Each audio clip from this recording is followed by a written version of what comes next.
दोस्तों नमस्कार। मैं अशोक त्रिपाठी न्यूज़ चक्र में आप सभी का स्वागत करता हूं। आज मैं आप सभी के लिए लाया हूं कुछ मज़ेदार चुटकुले या कह लें कि छोटे मोटे मजाक।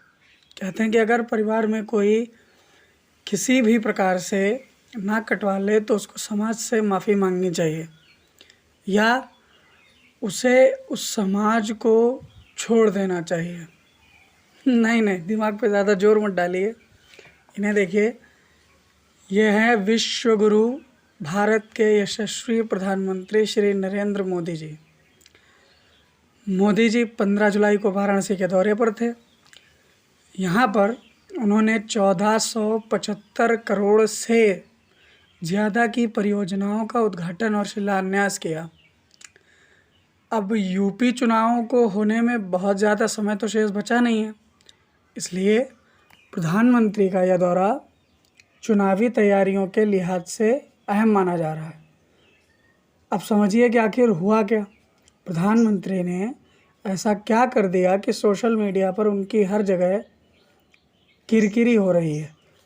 दरअसल काशी दौरे पर पीएम मोदी ने उत्तर प्रदेश के मुख्यमंत्री योगी जी की जमकर तारीफ की और उनकी पीठ थपथपाई और कोरोना प्रबंधन को लेकर उनकी जमकर तारीफ की।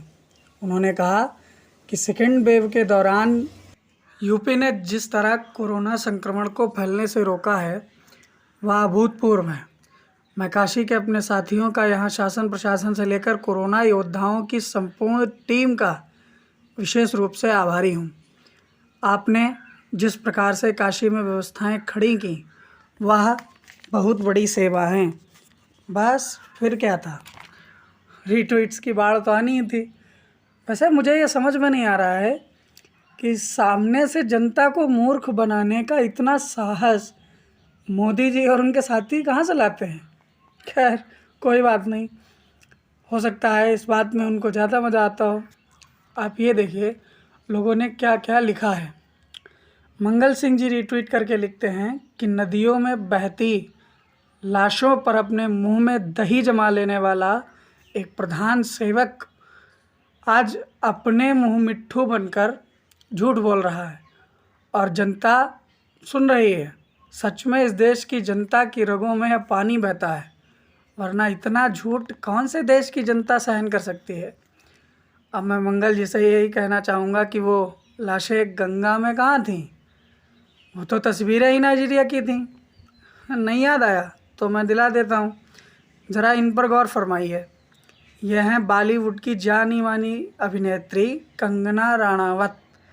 इन्हीं के फेसबुक पेज पर आपको पूरा वीडियो मिल जाएगा, या आप 15 मई का जनसत्ता अखबार भी पढ़ सकते हैं, देख लीजिएगा।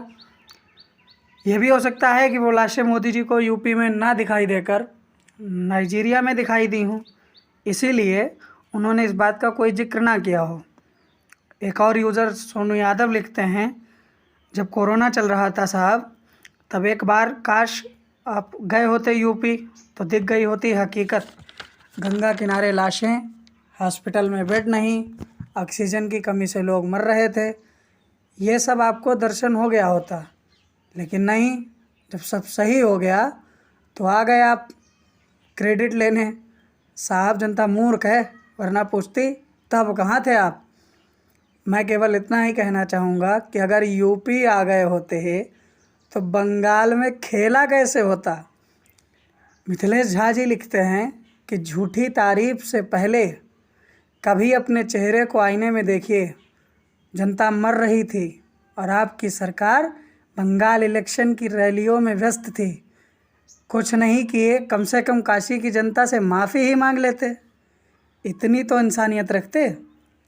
सीरियसली मोदी जी में है इंसानियत? बस पूछ रहे हैं, क्या है ना, हमें मालूम नहीं है। विशाल यादव जी ने लिखा है, ऑक्सीजन की कमी से लेकर कोवैक्सीन की कालाबाजारी, गंगा में लाशों से लेकर पारस अस्पताल में 22 लोगों की दर्दनाक मौत, प्रोटोकॉल टूटने पर प्रशासन द्वारा पिटाई तक आपकी सरकार में, असंख्यासु प्रदेश में अनगिनत मौतों का मुआवजा देने पर आपका मुंह फेर लेना सबने खूब देखा है। दोगली सरकार हाय हाय। अरे बहुत कमाल का लिखे हो यादव जी, लेकिन अफसोस है कि जनता बहुत जल्दी भूल जाती है। क्या करें, इस देश का कुछ नहीं हो सकता। स्वीट टीना जी ने लिखा है कि गंगा में वो लाशें फ़ोटोशॉप करके दिखाई दी हैं। या उन्होंने लिखा नहीं है, पूछ रही हैं वो। हो सकता है टीना जी वो फ़ोटोशॉप हो, जब वो तस्वीर नाइजीरिया की हो सकती हैं जो गंगा में लाशें बनकर तैर रही थीं, तो फ़ोटोशॉप क्यों नहीं हो सकती हैं? सोचने वाली बात है। अब एक भैया ने यहाँ पर थोड़ी सी पढ़ाई लिखाई की बात भी की है। आदित्य राज सिल्टू जी लिखते हैं, काशी हिंदू विश्वविद्यालय पढ़ाई के लिए बंद है लेकिन रैली के लिए चालू है। नरेंद्र मोदी जी कब तक युवाओं को भ्रमित करेंगे? देश का युवा जाग चुका है। वैसे मैं ये कहना चाहूँगा, मोदी जी बेचारे देश के लिए बहुत कुछ कर रहे हैं। इतने सारे लोगों को बेरोजगार करके अपनी फैमिली के साथ रहने का मौका दिया,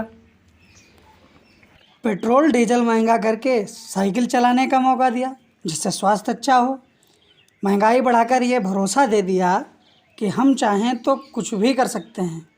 खैर, अभी तो कर ही रहे हैं और अभी तो बहुत कुछ करेंगे, और जब ये करेंगे तब हम आएंगे। तब तक के लिए नमस्कार, जय हिंद।